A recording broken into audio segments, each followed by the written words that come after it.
करता था। वक्त के साथ साथ उस तारे की ऊर्जा कम होने लगी, जिसके कारण उसके अंदर एक विशाल विस्फोट हुआ। विस्फोट की वजह से अंतरिक्ष की ये धूल एक दूसरे से दबने लगी।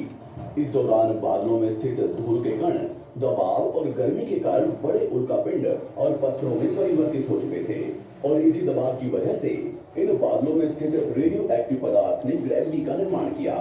इस ग्रेविटी के कारण बीच में हाइड्रोजन और हीलियम इकट्ठा होने लगे। बीच के इस भयंकर दबाव के कारण एक विशाल विस्फोट हुआ, और इसी विस्फोट के कारण हमारे सूरज का जन्म हुआ।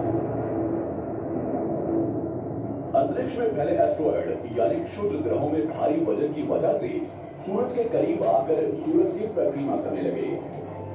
धीरे धीरे एस्ट्रॉयड में भारी टकराव हुआ, जिसके फलस्वरूप मरकरी, वीनस, अर्थ और मार्स जैसे ग्रहों का निर्माण हुआ। वैज्ञानिकों के मुताबिक उस वक्त पृथ्वी और मार्स यानी मंगल ग्रह के बीच थिया नामक ग्रह सूरज की परिक्रमा किया करता था। पृथ्वी पर ग्रेविटी होने की वजह से सूरज की परिक्रमा करने वाले एस्ट्रॉयड अब पृथ्वी की परिक्रमा करने लगे, और धीरे धीरे करोड़ों सालों तक ये पृथ्वी पर गिरते रहे। और ऐसी घटना हमारे पड़ोसी ग्रह थिया पर भी हो रही थी, अक्सर विकसित हो रहे थे। इस बीच कई सारे जीव और समुद्री जंगल विलुप्त हो गए, मगर जो बच गए वो धीरे धीरे पृथ्वी के बदलते तापमान के हिसाब से ढलते गए, और अब हजारों सालों बाद समुद्री पेड़ बर्फ की वजह से पूरी तरह से मरते या सूखते नहीं थे। अब सूक्ष्म जीव समुद्री जीव बन चुके थे।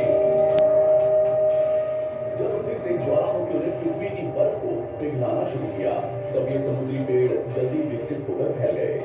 धीरे धीरे वातावरण में ऑक्सीजन की मात्रा बढ़ने लगी, और पृथ्वी पर होने वाली एसिड की वर्षा कम होने लगी।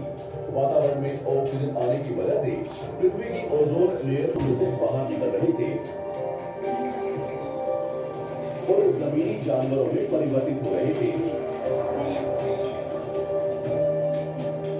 धरती की ज्यादातर जमीन एक करीब 21 से 23 घंटे का दिन हुआ करता था।